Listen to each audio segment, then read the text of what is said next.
할렐루야, 감사합니다. 사무엘하 지금 이 시간에 사무엘하 우리가 22장 전체를 보겠습니다. 사무엘하 22장에 보면은 좀 특이한 부분들이 사건이 하나 등장합니다. 그리고 여러분들이 이제 그 사무엘서를 잘 구별하셔야 되는데, 사무엘서는 1장부터 21장까지는 대부분 역사의 흐름 속에서 옵니다. 그런데 22장부터 24장까지는 흘러나오는 역사 속에서 가는 것 아닙니다. 이 내용들은 전부 삽입구절입니다. 삽입장입니다. 삽입장. 21장은 사건이 언젠가면은 압살롬이 다윗을 추방하면서 자신이 왕위를 노렸던 그 사건 이전의 사건입니다. 21장 이 내용은 21장 내용은 아시겠죠, 그죠? 그래서 우리가 이제 다윗에 대한 역사적 흐름은 20장에서 스톱했습니다.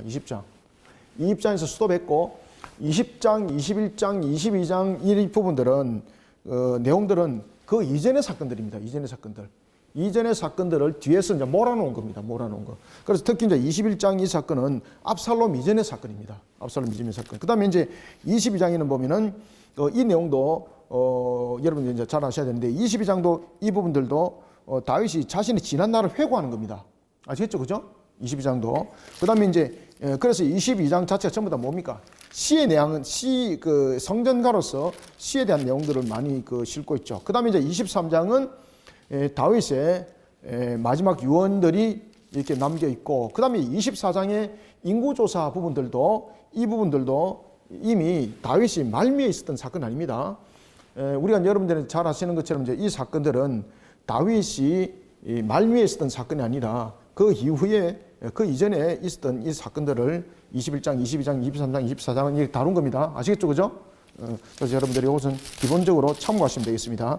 자, 그러면은 21장 이 내용은 21장, 22장, 23장, 24장 중에서 21장이 제일 먼저 일어난 사건입니다. 시대적 배경들 측면으로 보면은 정확하게 이제 언제 일어난지는 모릅니다만은 압살롬에 의하여서 다윗이 쫓겨가기 전 사건입니다. 이 사건. 자, 오늘 본문에 보면은 좀 특이한 한 사건이 벌어집니다. 그것은 바로 뭔가 하면은 이스라엘에 3년의 기근이 임하게 됩니다. 3년 기근. 근데 이 3년 기근이 어떤 뭐 자연적인 발생적 측면에서 나타나는 것이 아니라 이 기근 자체가 징계의 성격을 가지고 있습니다. 징계의 성격. 다윗이 이 징계의 이 가뭄이 어떻게 왔는지를 그는 알게 됩니다. 하나님께서 그에게 이 기근의 성격을 알게 하는 거죠. 그럴 때에 이 징계의 기근이 가장 중심적으로 와닿았던 것이 뭔가 하면 사울과 그다음에 특히 이제 오늘 본문에도 이제 그 이야기를 하고 있습니다만은 기본 사람들의 문제입니다. 사울과 기본 사람들.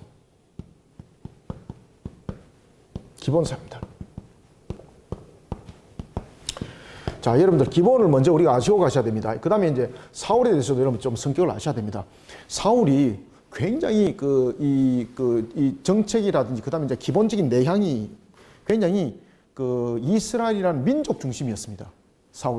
사울은 좋은 말로 말하면 민족 중심이고 조금 더 이것을 세속적으로 말하면 국수주의입니다. 국수주의. 아시겠습니까? 성격이 딱 그렇습니다. 굉장히 민족 지향적이었습니다. 민족 지향적이었는데 굉장히 국수적이었습니다. 거기다가 사울이 통치를 하다가 보니까 국수적인 모습 속에서 나타나는 것은 뭔가 하면은 타민족으로서의 이스라엘에 거주하는 자들은 어떻게 하겠습니까? 추방 또는 쫓아보내는 거죠. 특히 이제 여러분 보시면은 미국에서도 지금 이런 사건들이 막 일어나죠, 그죠? 트럼프, 그죠? 그러면서 뭐 장벽을 막 쌓고 그러잖아요. 그런 유사한 성격을 가지고 이 문제는 터진 겁니다. 민족 지향적 모습을 가지고 있었고 굉장히 국수적이었습니다. 그러다 보니까 이방인들과의 그런 부분에 대해서 좀 구별을 굉장히 철저히 하는 그런 내용들을 가지고 있습니다. 이 과정 속에 하나가 레이다에 걸렸는데 그것이 바로 기본 사람이었습니다. 그런데 기본 사람들은 여러분이 잘 아셔야 될 것은 여러분이 잘 아시는 이 사건은 어디서부터 일어난 사건입니까? 여호수아 사건이죠, 그죠?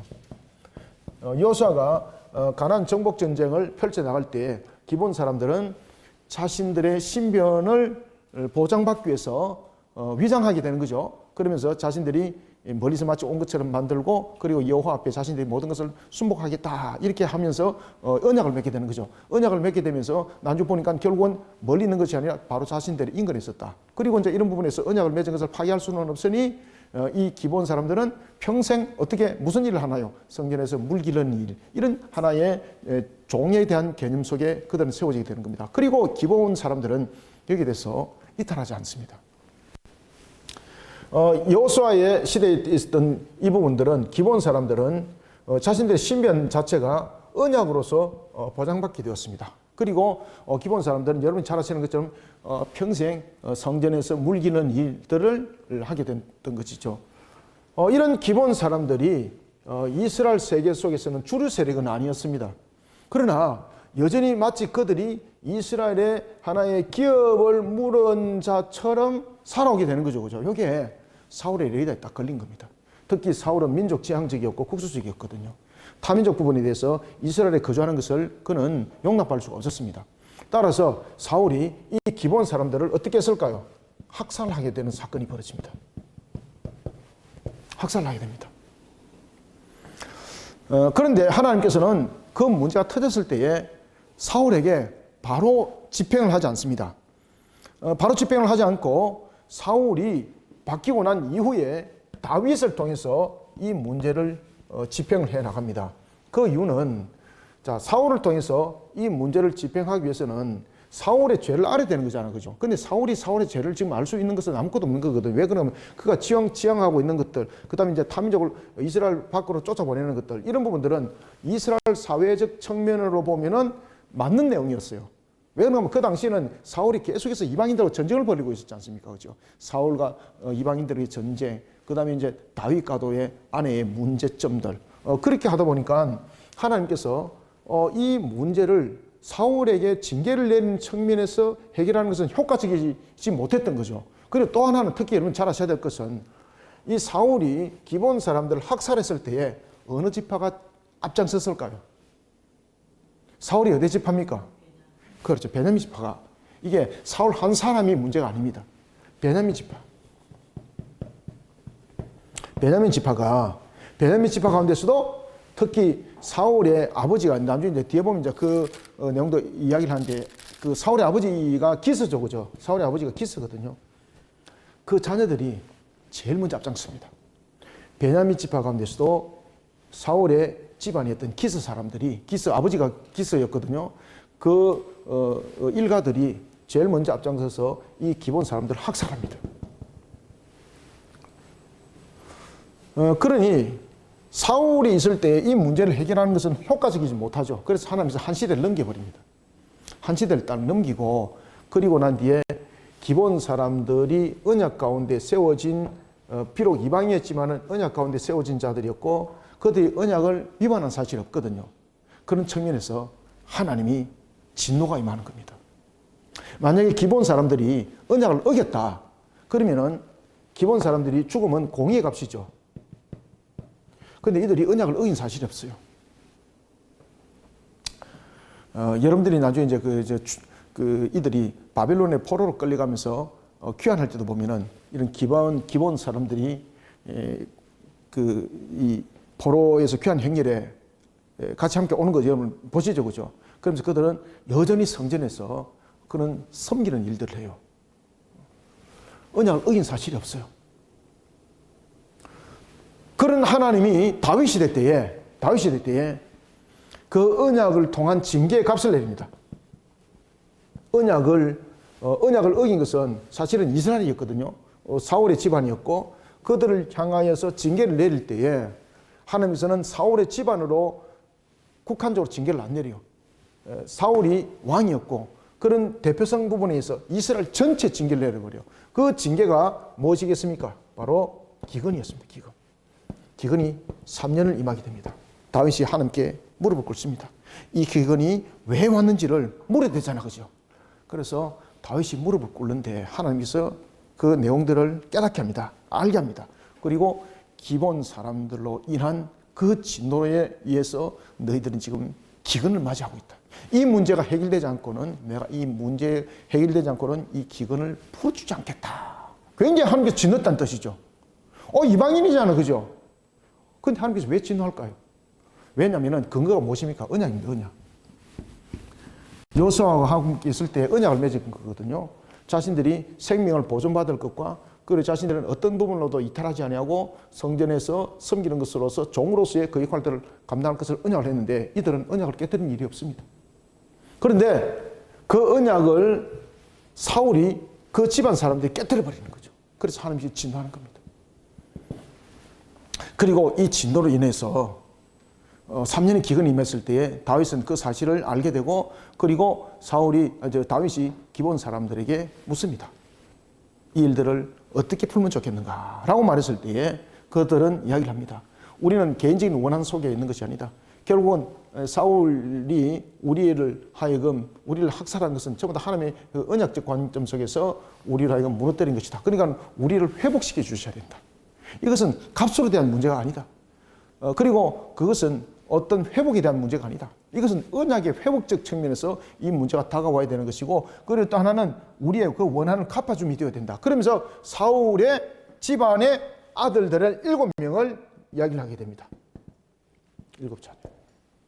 자, 오늘은 이런 사건들 전개 속에 펼쳐지는 내용들입니다. 자, 21장을 한번 봅시다. 그래서 우리는 하나님께서 맺어주신 그 언약, 하나님을 그들은 앞에 두고 맺었던 언약 반드시 지켜야 됩니다. 그죠? 반드시 지켜야 됩니다. 사울이 이와 같은 민족 지향적 요소를 가지면서 국수주의적인 그런 정책을 펼쳤거든요. 이런 가운데서 이런 기본 사람들을 죽이는 학살의 사건들, 그것은 결국은 하나님의 언약을 속된 말로 말하면 하나님께서 모든 부분들을 하나님 앞에서 언약을 맺은 것이었고 그리고 그것이 집행되어졌고 정말 실행되어졌는데 그것을 자신이 파괴하는 입장이 되었던 겁니다. 그러니까 하나님께서 용서하지 않는 겁니다. 공의의 값이 임하는 것을 봅니다. 자, 21장 1절부터 봅시다. 다윗의 시대에 해를 거듭하여 3년 기근이 있었으므로 여기 대해서 처음에 이제 기근이 임했을 때는 원인을 몰랐죠. 자, 다윗이 하나님께 무릎을 꿇습니다. 왜냐하면 이게 예사롭지 않는다는 거죠. 그래서 다윗이 하나님께 간구할 때 하나님께서 이 사실을 알게 해요. 다윗이 여호와 앞에 간구하며 여호와께서 이르시되, 자, 여호와께서 가르쳐 줬다는 거죠. 이 기근이 왜 왔는지. 이는 사울과 피를 흘린 그의 집으로 말미암아입니다. 이게 무슨 이야기인가 하면요, 사울의 집안이, 다시 말하면 사울의 아버지가 기스잖아, 그죠? 그 기스의 자녀들이 중심이 되어서 지금 기본 사람을 학살한 사건, 그로 인하여서 하나님의 공의의 값이 임했다라는 것을 지금 이야기를 하고 있는 겁니다. 그리고 이 사건이 언제 일어났는지는 성경에서는 조명해 주는 것이 한 줄도 없습니다. 딱 여기서만 이야기합니다. 이 사건이 몇 년에 일어났는지 그 사건에 대해서 조명해 주는 것은 아무것도 없습니다. 딱 요 장에서만 이야기를 하고 있습니다. 그래서 다른 성경, 창세기부터 요한계시록까지 다른 데서는 찾을 수가 없습니다. 딱 여기서만 이야기를 하고 있는 겁니다. 사울과 피를 흘린 그의 집으로 말미암음이니 그가 기본 사람을 죽였음이니라 하시니라. 자, 기본 사람을 죽인 것이 왜 이유가 되겠습니까? 이것은 바로 여호수아서에서 나타나고 있는 것처럼 기본 사람들과 여호수아 사이에 언약이 맺을 때에 그 언약은 하나님 앞에서 언약을 맺는 거죠. 그러면은 하나님 앞에서 언약을 맺는 것은 하나님의 이름으로서 명세를 걸은 거죠. 그러면은 그것을 어기게 되면은 하나님의 이름을 망령되이 일컫는 죄가 되는 거죠. 그죠? 언약을 맺은 겁니다. 결국은 이 언약을 맺은 것에 대해서 언약을 파기를 시킨 사람이 있는데 그거 바로 사울과 그의 집안 사람들이었어요. 그래서 하나님께서 공의의 값을 내리는 거죠. 그럼 사울이 있을 때 공의의 값을 내리면 되잖아요. 근데 그때 공의의 값을 내리게 되면 그 의미가 부각되지 않는 겁니다. 사울의 시대가 끝나고 난 이후에 그 기근이 임했을 때에 이 사건이 왜 일어난지가 별도로 부각이 되는 거죠. 그죠? 별도로 부각이 되는 거죠. 만약에 사울이 있을 때에 이 문제들이 일어났다, 기근이 임했다, 이러면 별 의미가 없어요, 여러분들요. 그래서 기본 사람들에 대한 확실한 부각을 지금 나타내주고 있는 겁니다. 기본 사람을 죽였음이라 하시니라. 그래서 기본 사람의 학살은 사울의 명령에 의해서 되어진 것이고 사울의 집안 사람들이 주축이 돼서 한 거다 이 말이에요. 누구의 명령? 사울의 명령. 누가 주축? 사울의 집안 사람들이 주축. 2절 기본 사람은 이스라엘 족속이 아니요. 그죠? 이스라엘 족속이 아니요. 그죠? 민족 지향주의, 국수주의 속에 있었던 사울의 레이다망이 딱 걸렸다는 거죠. 기본 사람은 이스라엘 족속이 아니요 그들은 아모리 사람 중에서 남은 자라. 역사적 사건으로 밝힌다면은 사울의 행위가 하나님의 언약을 어떻게 한 겁니까? 하나님의 언약을 깨뜨리는 불법 행위가 된 겁니다. 그래서 하나님이 진노하신 거예요. 지금 왜 하나님께서 지금 기근을 내리는 거 아시겠죠? 그죠? 하나님의 언약을 깨뜨린 불법 행위가 일어났기 때문에 하나님이 지금 기근을 때린 거예요. 이게 이스라엘 사람은 아니라 그랬죠. 그죠? 아모리 사람이라 그랬지 않습니까? 아모리 사람 중에서 남은 자라. 이스라엘 족속들이 전에 그들에게 맹세하였거늘 사울이 이스라엘과 유다 족속을 위하여 열심히 있으므로. 그래서 이게 뭡니까? 국수주의라니까. 민족주의, 국수주의. 사울은 이스라엘을 순수 단일 민족 국가로 만들기를 원했어요. 순수 단일 국가. 그런 이제 강박 관념들이 좀 가지고 있습니다. 그래서 여러분 보시면 왜 사울이 정책을 펼친 것들을 보면 굉장히 좀 강박관념 속에 있다는 것을 우리가 많이 알 수가 있어요. 굉장히 강박관념 속에 놓여진 사람이 있습니다. 사울이. 아시겠습니까? 그리고 또한 사울은 좀 성격이 이 강박관념만 있을 뿐만 아니라 자격지심 같은 부분들이 있죠. 그죠? 이런 부분도 굉장히 강했어요. 굉장히 강했어요. 그러니까 이런 어떤 부분에서는 굉장히 좀 내성적 성향도 가지고 있다고 볼 수가 있습니다. 거기다가 이 사울은요 민족 중심주의를 가지고 있었습니다. 국수주의자죠. 민족 중심 지향, 다른 말로 말하면 국수주의자. 그런 국수주의에 사로잡힌 사울. 아모리 사람 중에서 남은 자라. 이스라엘 족속들이 전에 그들에게 맹세하였거늘 사울이 이스라엘과 유다 족속을 위하여 열심히 있으므로. 이것이 뭡니까? 민족 지향주의, 국수주의예요. 그들을 죽이고자 하였더라. 이에 왕이 기본 사람들을 불러 그들에게 물으니라. 다윗이 그들에게 묻되 내가 너희를 위하여 어떻게 하랴? 내가 어떻게 속죄하여 너희가 여호와의 기업을 위하여 복을 빌겠느냐 하니. 다시 말하면 이 지금 기본 사람들의 이 문제는 하나님으로부터 내린 징계였고 그리고 그의 억울함을 지금 하나님께서 갚아주는 것이죠. 그런데 이 문제가 근본적으로 해결되지 않으면 이 기근은 멈추어질 기미를 보이지 않았다는 것입니다. 그러니 다윗이 기본 사람들을 부른 겁니다. 어떻게 하면 너희들이 그 마음의 원한을 풀어줄 수 있겠느냐라고 말하니까 자, 기본 사람들이 뭐라고 말합니까? 우리의 이 문제는 보상 문제가 아닙니다. 배상으로 일어나는 문제가 아닙니다. 이 말이에요. 하나님과의 언약을 파괴한 내용입니다. 그러니까 이 부분에서 우리 자체가 공의롭다는 부분들을 회복시키 줄 이유가 있다는 거죠. 자신들은 지금 사울로부터 이와 같이 학살을 당한 것은 속된 말로 이스라엘로 말하면 자신들이 이스라엘의 공의의 값이잖아요. 그죠? 민족 지향적 공의의 값. 그러니까 우리는 하나님과 언약적 관계 속에서 세워진 자였고 그러한 속에서 우리는 그 언약을 회복받기를 원한다. 그리고 우리는 이스라엘 사회 속에서 있어야 할 이유, 우리가 보상으로 끝난다면 이거는 이스라엘 사회 속에서 있어야 될 이유가 없는 겁니다. 지금 이들이 언금을 요구를 하지 않는 이유는 뭔가 하면 언약의 회복이고 언약의 당위성이고 이 속에서 자신들이 이스라엘 공동체 속에서 살아가야 될 이유를 그들은 새롭게 만들어가는 것이 아니라 다시 복원시키는 거예요. 지금 이해됐죠? 그죠? 그러니까 하나님이 이 기본 사람들의 비록 이방인이지만은 주의 전에 머물겠다는 거죠. 하나님의 기업의 땅에 머물겠다는 거예요. 다른 곳을 가지를 않겠다는 것입니다. 그죠? 그러니까 이런 부분들이 그들 속에 중심이 있었기 때문에 하나님이요 그들을 탁 붙들고 있는 겁니다. 비록 이방이지만. 4절 기본 사람이 그에게 대답하되 사울과 그의 집과 우리 사이의 문제는 언금에 있지 아니하오며. 그죠?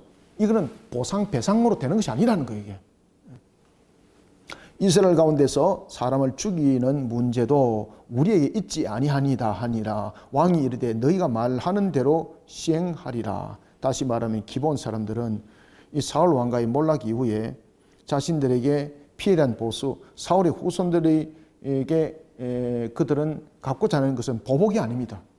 그들이 갖고자 하는 이 문제는 뭔가 하면요, 언약의 당위성, 언약의 회복, 그리고 자신들이 이스라엘 땅에 머무려야 될 당위성, 여기에 대해서 정확하고 분명한 것에 대한 근거를 마련하고 싶다는 거죠. 그러지 않았을 때는 그들은 늘 여러분들이 보면 여기 있지만 객이고, 그리고 늘 자신들은 이곳에서 사울이 생각하는 것처럼 이곳에서 물러나가야 될 사람들이에요. 근데 기본 사람들이 요구하는 것은 뭔가 하면은 당위성이에요. 당위성. 자신들이 여기에 머물러야 될 당위성. 자신들이 여기에 분명히 있어야 될 이유. 여기에 대한 부분에서 확보. 그러니까 언약의 회복, 언약에 대한 당위성, 언약에 대한 다시 사실에 대한 확신, 확인 이런 부분들을 요구를 하고 있는 겁니다. 그래서 자신들을 학대를 했던 그러한 사울의 집안의 사람들을 불러서 그들을 처형을 할 때에 그 수를 이야기를 하거든요. 7을 이야기를 하고 그리고 7을 이야기할 때 자기들 손으로 안 죽여요. 그들을 매달려요. 매달리는 이유가 뭔가 하면 전부 다 언약과 관계가 있는 거예요.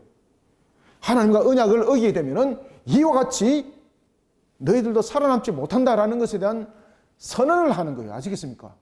그러니 자신들이 이곳에 머물러야 될 당위성, 분명한 이유, 자신들은 하나님과 언약 관계 속에서 분명히 있어야 될 이유를 그들은 다시 한번 더 공부하는 입장이에요.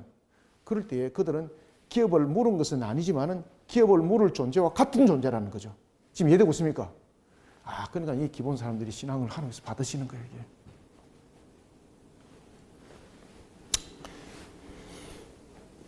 이런 부분들은 이 내용들을 잘 알지 못하면 이 해석은 참 하기 힘든 내용이에요. 이 본문 자체가.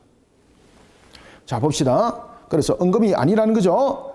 우리 사회의 문제는 은금이 있지 아니하오며 이스라엘 가운데서 사람을 죽이는 문제도 우리에게 있지 아니하니이다. 왕이 이르되 너희가 말하는 대로 시행하리라. 5절 그들이 왕께 아뢰되 우리를 학살하였고 또 우리를 멸하여 이스라엘 영토 내에서 머물지 못하게 하려고 모해한 사람. 그죠? 그죠? 이런 민족 지향적이고 국소적인 문제에 인해서 우리가 이 일들을 당했습니다. 이거는 보상이 아닙니다. 보상을 받더라도 우리는 똑같은 그런 처지에 또 놓이게 됩니다. 이거는 보상이 아니고 우리가 언약 가운데 있다는 것, 우리가 이 땅에 머물러야 될 당위성, 이것을 증명시켜 주십시오. 그럼 그것을 증명하기 위해서는 어떻게 되는가? 사울의 집안에 아들 7명을 주십시오. 자, 봅시다. 6절 자손 7사람을 우리에게 내주소서. 자신들의 죽은 숫자와 같은 숫자를 말하는 건 아닙니다. 7은 무슨 의미를 담고 있습니까? 왜 7이라 이야기했을까요? 7은 언약입니다. 언약의 수고, 그 다음에 이 모든 부분에 대해서 충만이라는 체험에 대한 부분들을 함께 연결시키고 있는 것이거든요. 그 7을 통해서 그러면 7을 죽임으로써 분풀이를 하는가? 그게 아닙니다. 그래서 그들을 어떻게 지금 그들의 시신을 다루는가를 잘 보시길 바랍니다. 이게 언약을 어기는 자들은 이와 같이 죽는다라는 우리가 공포입니다, 이게. 그래서 목을 매달게 하는 겁니다. 6절 자손 7사람을 우리에게 내주소서. 여호와께서 택하신 사울의 고을 기바에서 우리가 그들을 여호와 앞에서, 그죠? 어디 앞에서?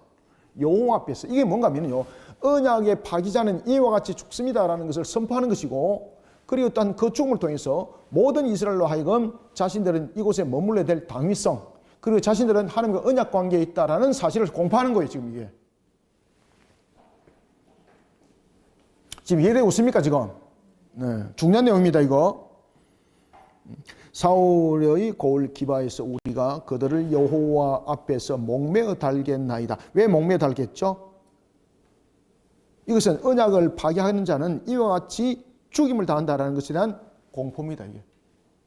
그리고 지금 여기서 보면은 그냥 이 목만 매다는 것이 아닙니다. 이게 뭔가 하면은요, 수족을 부르뜨린 후에 시체를 공중에 매다는 그 행위입니다, 이게.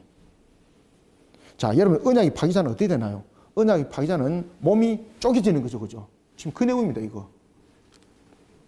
그래서 언약이 파기자의 몸을 쪼갠 후에 공중에 매달아 놓았다 이 말입니다, 이게. 지금 이해됐습니까? 어떻게 매달았다고요? 몸이 쪼개진 상태입니다, 지금. 왜 우리가 창세기 보면은 하나님의 영이 쪼갠 짐승살을 이렇게 지나가잖아, 그죠? 언약을 파괴되면은 그와 같이 죽임을 당한다는 겁니다. 그래서 그냥 단순하게 목매다는 것이 아니라 어떻게 했다는 겁니까? 쪼개요. 그렇죠. 이렇게 쪼개가지고 그래서 목을 이렇게 달았다는 겁니다. 그럼 이게 이제 뭔가 하면은 언약의 파기에 따른 죽음이라는 것이고, 그러면 언약의 파기에 따른 그 죽음은 어떤 사건으로 일어났나? 사울 사건으로 일어났습니다. 라는 것을 이야기를 하고 있는 겁니다. 그러니까 그 어느 누구도 지금 이후로는 이와 같이 기본 사람들에 대해서 다시는 사울과 같은 그런 짓을 행위를 해서는 안 된다는 것에 대한 공포예요. 공포. 그렇기 때문에 자신들이 이곳에서 머물러야 될 당위성, 이유, 이것을 7 휘신을 목을 매다는 걸 통해서 모든 이스라엘들에게 공포하는 거예요, 지금. 그래서 7이에요, 7. 왜 7을 요구했는가 아시겠죠? 언약이에요, 언약. 7이라는 부분들은 이와 같이 우리는 언약을 어긴 사실이 없습니다. 우리는 언약 가운데 있습니다. 그리고 사울이 언약을 어겼습니다. 라는 것에 대한 공포예요, 이게. 그래서 3년 기근이 왔고 이와 같은 죽음을 당할 것입니다. 그러니 어떤 관계 속에도 우리는 언약을, 기본 사람들, 어떤 관계 속에도 우리는 언약을 어기지 아니할 것입니다. 우리도 언약을 이겼을 때는 이와 같이 우리도 죽을 것입니다. 라는 것에 대한 공포예요, 여러분들요. 봅시다. 그래서 여기서 목매달라 달게 했다는 것은 뭐 자신들이 직접 처형하는 그런 방법을 사용하지 않았다는 것이고 간접적인 부분들인데, 그럼에도 불구하고 이 속에는 무엇이 있습니까? 언약의 파기자는 이와 같이 몸이 쪼개진 후에 목을 달았다는 것이거든요. 그런 내용들을 통하여서 언약의 중요성을 설명하고 있는 겁니다. 7절. 그러나 다윗과 사울의 아들 요나단 사이에 서로 여호와를 두고 맹세한 것이 있으므로 왕이 사울의 손자 요나단의 아들 머비보셋은 아끼고, 자, 7을 고를 때 머비보셋의 아들은 그대로 둬요. 그리고 누구의 아들들인가 하면은 대부분 첩의 아들들. 첩의 아들이고 사울의 딸. 여기에서 이제 동명이인이 또 등장합니다. 8절 봅시다. 왕이 이에 아야의 딸 리스바에게서 난 자 곧 사울의 두 아들 알모니와 머비보셋. 여기서 머비보셋은 요나단의 아들 머비보셋 아닙니다. 동명이인입니다. 알모니와 머비보셋과 사울의 딸 메랍에게서 난 자 곧 무홀랏 사람 바르실레의 아들 아들리엘의 5 아들을 붙잡아 그들을 기본 사람의 손에 넘기니 기본 사람이 그들을 산 위에서 여호와 앞에 목 메어 달매 그들 7 사람이 동시에 죽으니 죽은 때는 곡식 베는 첫날 곧 보리를 베기 시작한 때더라.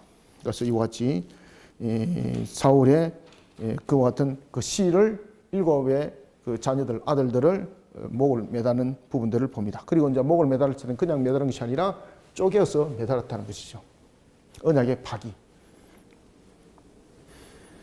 아야의 딸 리스바가 굵은 배를 가져다가, 자, 여기서 이제 여러분 보시면은, 자, 아야의 딸 보십시오. 위의 사건에서 2명의 아들을 잃은 사울의 첩입니다. 이 사람이.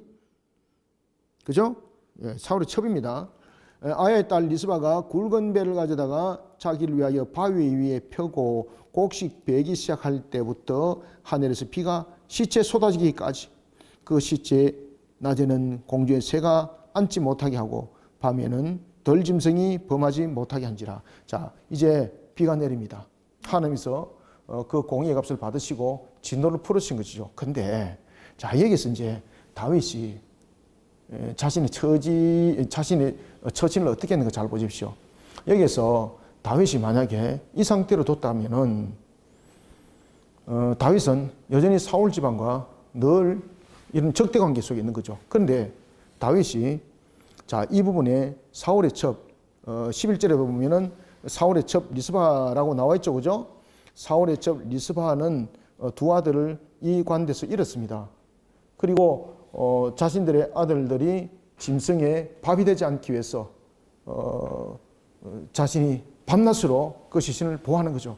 그런데 시신을 못 묻습니다. 왜 못 묻을까요? 왜 시신을 손을 못 댈까요, 여러분들요? 지금 어떤 시신들이죠? 그렇지. 언약의 파기자로 인하여서 나타나는 상황들이죠.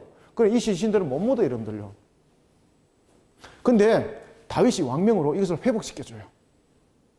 그래서 사울 집안 사람들이 다윗이 우리를 미워해서 이 일들을 벌린 것이 아니구나 라는 것을 알게 됩니다. 자, 다윗이 어떻게 하는가 하면은, 자, 이 당시에 압살롬의 사건 이전에도 보면 이제 여러분 이제 잘 아셔야 될 것은 사울이 죽었지 않습니까? 그죠? 사울이 죽었습니다. 그러나 그럼에도 불구하고 사울의 그 부분들의 명예회복은 여전히 안 되고 있습니다. 사울의 무덤이 문제거든요. 명예회복은 여전히 안 되고 있습니다. 그래서 이 사건을 통해서 다윗이 사울의 집안에 대해서 그 문제 공의 값으로서 이 값은 치르게 하되 사울을 비롯한 그의 자녀들의 그 명예는 회복시켜줍니다. 그 부분들이 어디서 나타나는가 하면은 지금 이 첩이 하는 애처로운 모습을 보잖아요. 왜냐면 묻을 수가 없는 거거든요. 그럼 늘 그 시체가 썩을 때까지 늘 그렇게 한다는 이야기거든요. 참 다윗이 그것을 보고 마음이 아픈 거죠. 그리고 다윗이 이번에서 왕명으로 그 모든 사울의 뼈와 함께 거두게 만듭니다. 이 시신만 거두는 것이 아니라 자, 누구의 시신을 그때 함께 거두나요? 사울의 뼈, 그 다음 누구의 뼈? 그렇지, 요나단의 뼈, 명예회복을 시켜주는 거죠. 그 뼈를 같이 합쳐서 자신의 그 사울의 아버지가 매장되어 있는 기스의 묘지에 그들을 전부 다 어떻게 합니까? 합장시켜줘요. 그러면서 베냐민 지파, 사울의 집안을 명예를 회복시켜줘요. 그 내용들을 보고 이들이 야, 다윗이 우리를 원수 삼은 것이 아니구나, 이런 것을 알게 되는 겁니다. 자, 이해됐습니까? 자, 이제 본문 텍스트를 봅시다. 이해됐으면은 아까 몇 절까지 읽었죠? 8절부터 봅시다. 8절. 10절부터 보시면 됩니다. 아야의 딸 리스바가 굵은 배를 가져다가 자기를 위하여 바위 위에 펴고 곡식 베기 시작할 때부터 하늘에서 비가 시체에 쏟아지기까지 그 시체에 낮에는 공중의 새가 앉지 못하게 하고 밤에는 들짐승이 범하지 못하게 한지라. 왜 그렇게 했을까요? 이 시신들은 손대면 안 돼. 묻지 못하는 거예요. 아시겠죠? 그죠? 이에 아야의 딸 사울의 첩 리스바가 행한 일이 다윗에게 알리지매. 밤낮으로 고생한다는 거죠. 밤낮으로 시신을 묻지도 못하고. 그래서 다윗이 마음이 아픈 거죠. 12절 다윗이 가서 누구의 뼈?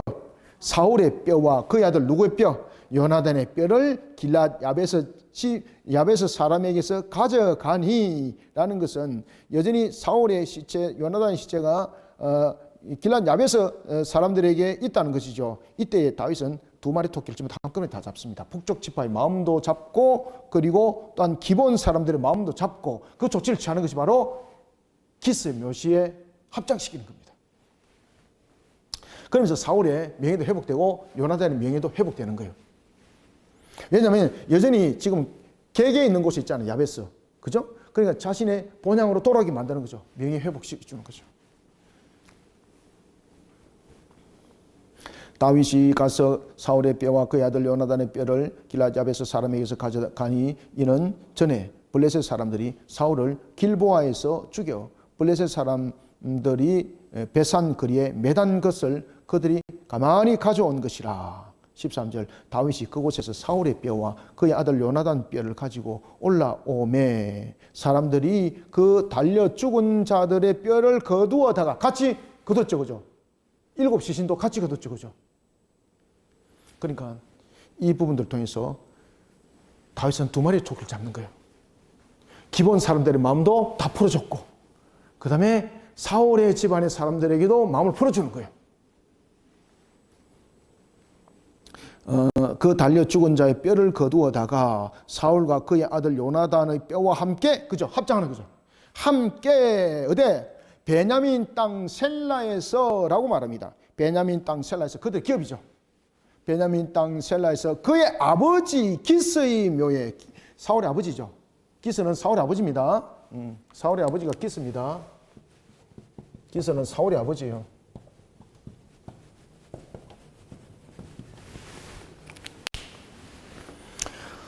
그의 아버지 기스의 묘에 장사하되 모두 무슨 명령에 따랐어요? 이건 사사로움으로 될 수 없어요. 그래서 왕명을 하는 거예요. 왕명으로. 이거는 사사로움으로 그 시신을 매장할 수 없어요. 여러분들요. 옮길 수도 없어요. 그거는. 그래서 그의 어머니가 두 아들을 죽은 것을 보면서 못 옮기는 거예요. 그러면서 새들이 못 먹도록 짐승들이 못 먹도록 쫓는 이거 그밖에 없는 거예요. 그밖에. 다윗이 그것을 듣고 마음이 아픈 거죠. 그때 그들의 명예를 어떻게 회복시키는가 하면요. 그들 시신만 옮기면 안 돼요. 그들 시신만 옮기는 것이 아니라 어떻게 하는가 하면은 지금 사울의 뼈가 요나단의 뼈가 자신들의 그 본기업이 없고 여러분이 이제 잘 아시는 것처럼 누구였습니까? 그렇죠. 야베스에 길란 야베스 사람들이 가지고 왔잖아. 그죠? 그럼 여전히 객지에 있는 거예요. 그것을 본가로 회복시킬 때에 이 7시신을 합장시키는 거예요. 만약에 7시신만 이렇게 했다면요, 기본 사람들이 또 마음이 안 풀려요. 그런데 사울의 집안을 회복시키면서 이들도 함께 그들을 합장을 하면서 왕명으로 이 문제를 둘 다 마음을 다 풀어주는 거예요. 베냐민 땅 셀라에서 그의 아버지 기스의 묘에 장사하되 모두 무엇으로? 왕명을 따라 행하니라. 그 후에야 하나님이 그 땅을 위하여 무엇을 들으셨다? 기도를 들으시니라. 마음이 다 풀린 거죠. 이와 같은 다윗의 이런 그 하나의 이 부분들은 전략적인 것이 아니고요. 이런 부분들이 좀 더 신앙 속에서 나타나는 하나님의 이끄심이에요. 이끄심. 자, 이런 가운데 이제 다윗이 끝까지 다윗을 지켰던 이제 용사들에 대해서도 또 이야기를 합니다. 그래서 이 사건들은 압살롬이 다윗을 쫓아내었던 이전의 사건들을 지금 사건별로 지금 다루고 있는 중요한 사건들을 21장부터는 다루고 있습니다. 그래서 이런 사건들이 있었다는 것이죠. 따라서 하나님께서는 이스라엘 백성 전체도 그리고 기본 사람들도 모든 것을 지금 하나로 본다는 거죠. 그래서 항상 언약 중심이 얼마큼 중요한가를 우리가 하여금 깨달으라는 겁니다. 혈통 중심이 아니라 우리는 항상 언약 중심 속에 공동체라는 것을 잊지 말라는 것. 그 속에는 항상 하나님이 중심이 있다는 것. 그것을 인본적 속에서 계획하고 또한 계산하고 판단하지 말라는 것입니다. 자, 그런 신앙을 가르쳤습니다. 그리고 이제 다윗이 함께했던 특히 30인의 용사들에 대해서 우리가 한번 봅시다. 자, 15절. 블레셋 사람이 다시 이스라엘을 치거늘 다윗이 그의 부하들과 함께 내려가서 블레셋 사람과 싸우더니 다윗이 피곤하며, 이게 이제 무슨 말인가 하면 다윗의 초기에 특히 이제 다윗이 사울이 이제 죽고 난 이후에 블레셋뿐만 아니라 아람에 대한 연합군들도 굉장히 이게 이제 남과 북이 하나로 일치를 이루지 못한 상태 속에 있다 보니까 외침이 굉장히 많았습니다. 7년 동안 여러 가지 부분에 대해서 분리가 되어 있었잖아요. 그렇죠? 그러니까 외침이 굉장히 많았어요. 그래 다윗이 늘 싸움 현장에 나가야 되는 거예요. 그러니까 얼마나 지치겠어요. 지금 그 내용입니다. 초기에 다윗이 지금 왕으로 이제 세워지고 난 이후에 사울이 죽고 난 이후에 왕으로 세워지죠. 그죠? 헤브론에서 7년 머물 때입니다. 이 사건들은 그때에 나타났던 상황 속에서 블레셋과도 싸우게 되고 여러 이방인들과 싸우게 되면서 그 과정 속에서 그가 지치게 됐다는 거죠. 그래서 다윗이 아주 지친 상태 속에서 놓여있던 상태, 2차 전쟁에 참여하면서 오히려 죽음을 당할 수밖에 없는 위기에 놓여있던 그 사건을 지금 다루고 있습니다. 또 하나는 블레셋 사람이 다시 이스라엘을 치거늘 다윗이 그의 부하들과 함께 내려가서 블레셋 사람과 싸우더니 다윗이 피곤하며, 이거는 이제 나이가 많아서 피곤한 것 아닙니다. 앞에 이미 치러졌던 전쟁에서 이미 지쳤음에도 불구하고 그 육신이 회복되지 못한 상태 속에서 또 2차 전쟁이 갔다는 이야기입니다. 자, 16절. 거인족의 아들 중에 무게가 300세겔 되는 노창을 들고 세 칼을 찬 이스빔노 없이 다윗을 죽이라 하므로, 자, 여기서 창날이 무게가 어느 정도 되는가 하면은 어느 정도 되겠습니까? 여기서 지금 여기서 1세겔이 약 한 11.4g이라면은 이 전체 300세겔이라는 것은 약 30한4kg 정도 되는 겁니다. 30한4kg. 여러분들, 노창인데 보십시오. 창의 무게가, 노창이 무게가 3,4kg 된다. 이거는요, 일반 사람들이 못 드는 겁니다. 이거 일반 사람들이 들 수 없는 겁니다. 그래서 거인족 가운데서라고 이렇게 말을 하고 있고, 그냥 단순하게 몸만 큰 거인이 아니라 굉장히 민첩하고 이런 부분들이랍니다. 그에 의해서 다윗이 죽음에 놓였을 때에 누가 그를 도왔을까요? 그죠? 자, 여기서 이제 다윗 앞에 충성된 용사들이 있었습니다. 그들이 이 다윗과 함께 했던 것인데 그 용사들을 소개합니다. 특히 여기서 이제 소개되는 용사 가운데 한 명은 요압의 동생입니다. 요압의 동생 아비새. 스루야의 아들 아비새가 다윗을 도와 그 블레셋 사람들을 쳐 죽이니 그때에 다윗의 추종자들이 그에게 맹세하여 이르되 왕은 다시 우리와 함께 전장에 나가지 마옵소서. 이스라엘의 등불이 꺼지지 말게 하옵소서 하니라. 그래서 그 당시 아비새가 이제 그 이후에 조금 이렇게 뭐 기울고 이랬던 부분들이 있는데, 그 전에는 굉장히 충성스러운 그러한 하나의 장군이었습니다. 자신의 생명을 바치고 이런 부분들이 다윗의 용사들이 되는 거죠. 그 용사들을 소개합니다.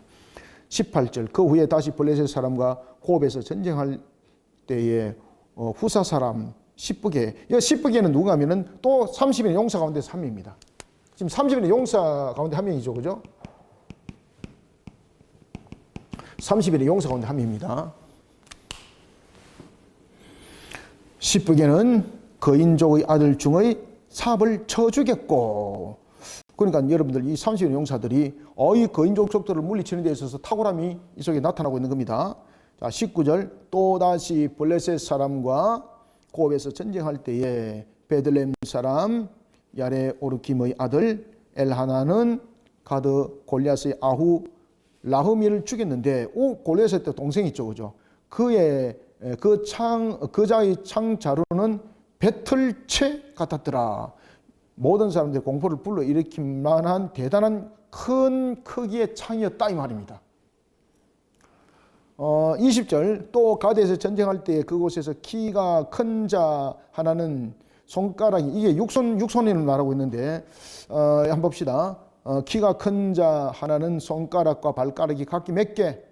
6개씩 모두 24개가 있는데 그도 거인족의 소생이라. 외형적인 모습은 기형적이라고 말하지만은 이 6개라는 것은 그냥 단순하게 6개가 아니고 굉장히 이런 부분들이 다른 사람보다도 기력과 여러 가지 부분에 힘을 쓰는 부분들, 그 다음에 이 용도적인 부분들도 굉장히 활발하게 움직여서 굉장히 압도적이었다는 것입니다. 발가락 6개, 손가락 6개가 기형적인 내용들로 보시면 안 됩니다.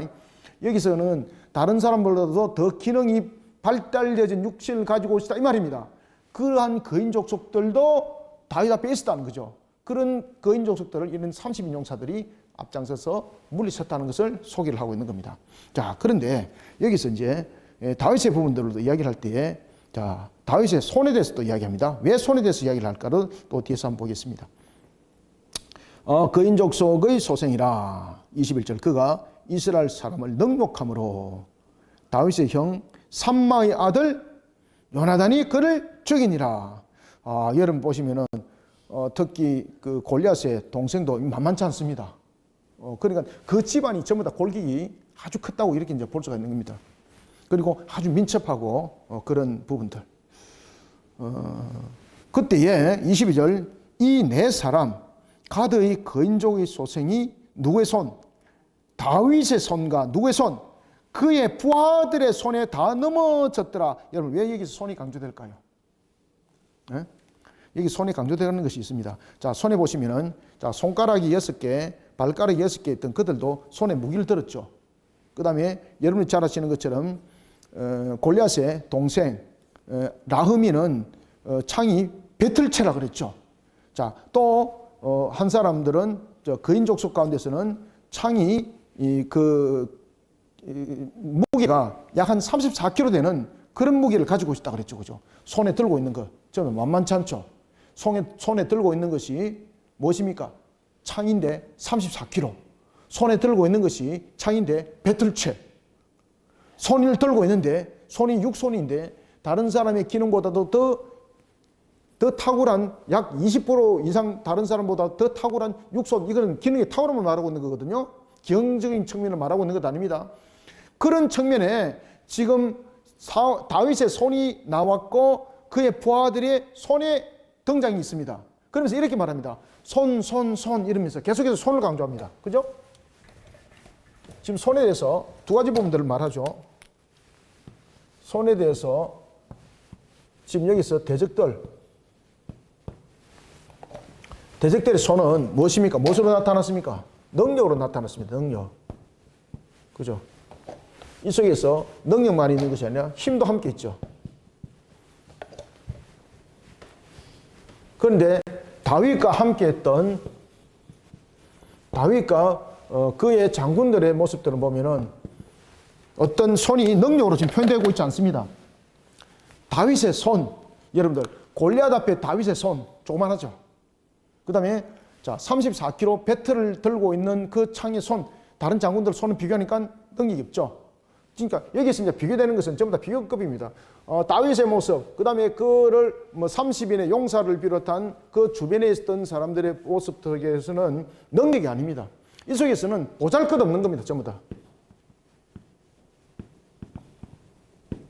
자, 다윗의 손에서는 무엇이 강조되고 있습니까? 물맷돌.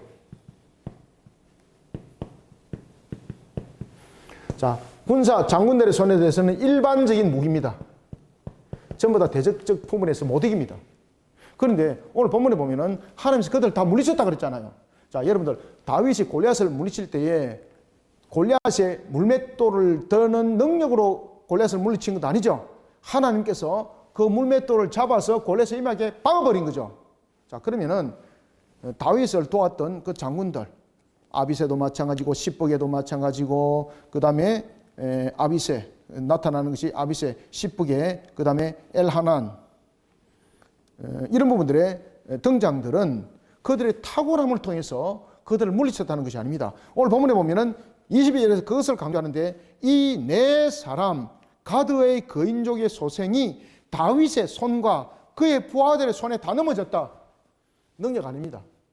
다윗의 손은 보잘것없습니다. 물맷돌을 들고 있었습니다. 그리고 다윗의 장군들이 이 대적했던 블레셋의 이 대적했던 무리들을 보면은 전부 다 이들은 능력이고 힘이었습니다. 그들의 손에는 그냥 단순한 무기였습니다. 못 이깁니다. 그럼 여기서 무엇을 강조하고 있습니까? 그렇죠. 하나님께서 이기게 하셨습니다. 이것을 강조하고 있습니다.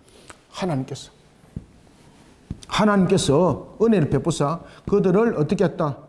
하나님께서 물리쳐 주셨습니다. 물리쳐 주셨습니다. 그러면 여기서 다윗의 손과 이들의 손을 통해서 강조하는 것은 무엇입니까? 하나님 앞에 붙들려서 하나님의 능력의 손입니다. 이 손이 하나님의 능력의 손. 그래서 하나님께서 물리쳐 주었습니다. 하나님의 은혜. 그 손은 바로 하나님의 능력의 손이었다 이 말입니다. 하나님의 능력의 손. 그들의 손이 아닙니다. 하나님께서 그 손을 붙들어서 그 모든 것을 물리치게 하셨고 이기게 하셨습니다. 이 내용들을 오늘 본문 속에서 전개해 주고 있습니다. 그래서 하나님이 블레셋의 장수들을 물리쳐 주셨습니다. 이것에 대한 강조예요. 자, 다시 한 번 더 손에 대해서 대적들의 손, 다윗의 손, 그 다음에 다윗을 따르던 30인의 용사들의 손, 전부 다 손을 강조하고 있죠. 그죠? 그 다음에 손에 들은 것 전부 다 이야기 다 하고 있었죠. 이들은 34kg였습니다. 배틀 채였습니다. 아주 뛰어난 것이었습니다. 그런데 다윗은 물맷돌, 그죠? 전부 다 보잘것없잖아요. 그럼에도 불구하고 나중에 뒤에서 뭐라고 말합니까? 그들 손에 다 넘어졌습니다. 라는 것은 손은 무엇인가 하면 이들의 능력이 아니에요. 손은 능력이거든요. 손은 능력이거든요. 그런데 이들의 능력으로 이런 것이 아니라 하나님께서 물리쳐 주셨습니다. 다시 말하면 하나님의 은혜. 하나님의 손이 그들의 능력이 되어줬다 이 말입니다. 이런 부분들을 오늘 본문들은 사건을 마무리하고 있습니다. 그래서 21장은 하나님의 은혜 속에서 그리고 또한 하나님 기본 사건들을 통해서는 언약의 중요성에 대해서 설명하고 있었고, 그 다음에 15절부터 20절까지는 하나님의 은혜의 손, 하나님의 능력의 손으로 모든 것을 물리쳐 줬습니다. 이 사건을 중요하게 다루고 있는 겁니다. 그러면 결국은 다윗의 전쟁은 결국은 누가 이 전쟁을 성립케 했다는 겁니까? 그렇죠. 다윗이 계속해서 치렀던 모든 전쟁들은 하나님의 은혜와 하나님의 능력의 손으로 모든 것은 해결했습니다라는 것을 설명하는 겁니다. 여러분들. 그래서 다윗의 성적을 다음에 다윗의 성적을 나오는 거예요. 그럼에도 불구하고 이제 마지막에 가면은 무슨 사건이 터져요? 계수 사건이 터지죠. 하나님께서 그렇게 능력의 손으로 만들어줬음에도 불구하고 하나님의 능력의 손인 하나님을 바라보지 않고 자기의 능력으로 또 계산하더라. 그래서 하나님 앞에 된동 두드리 만든 것이 바로 24장의 사건입니다. 자, 이 내용들을 계속해서 다음 주부터 이어나가도록 하겠습니다. 오늘은 여기까지 하겠습니다. 감사합니다. 수고하셨습니다. 하나님 감사합니다. 주님께서 베푸시는 은혜 속에 오늘도 우리를 믿음 가운데 달려가게 하여 주시고, 무엇보다도 오늘도 주신 말씀처럼 항상 우리로 하여금 언약의 중심에 세워지는 자 되라 하였고, 그리고 또한 하나님의 언약을 아주 우리는 중요한 우리의 삶의 중심으로 세워나가기를 원합니다. 그런가 하면 우리는 또한 세상을 달려가며 나갈 때도 우리는 여호와의 신앙으로 이기는 자 되기를 원합니다. 세상 속에 가지고 있는 능력의 손길이 아니라 하나님의 은혜와 하나님의 능력의 손길로 우리를 붙들어 주시고 하나님의 은혜와 그 능력의 손길로 우리를 만들어 세워 주옵소서. 대적들은 배틀째 창을 손에 들고 있었고 34kg의 창을 손에 들고 있었고 참으로 세상이 감당할 수 없는 그러한 기력을 6손을 가지고 있는 그 능력의 손, 그러나 우리의 손은 마치 물맷돌을 드는 것밖에 없습니다. 아무것도 가진 것이 없습니다. 그러나 그럼에도 불구하고 하나님께서 말씀하셨습니다. 그 손을 이기하였다. 우리는 모든 것을 하나님의 영광과 주님의 능력의 손에 붙들려서 세상을 이기는 자들 되게 하여 주옵소서. 오늘도 주신 말씀을 이와 같이 만반석에 각인하고 새기면서 달려가는 우리 성도들, 여호와의 손으로 이기는 자들 되게 하여 주시옵소서. 여호와의 손으로 세워지는 자 되게 하여 주시옵소서. 예수님의 이름으로 기도드립니다. 아멘.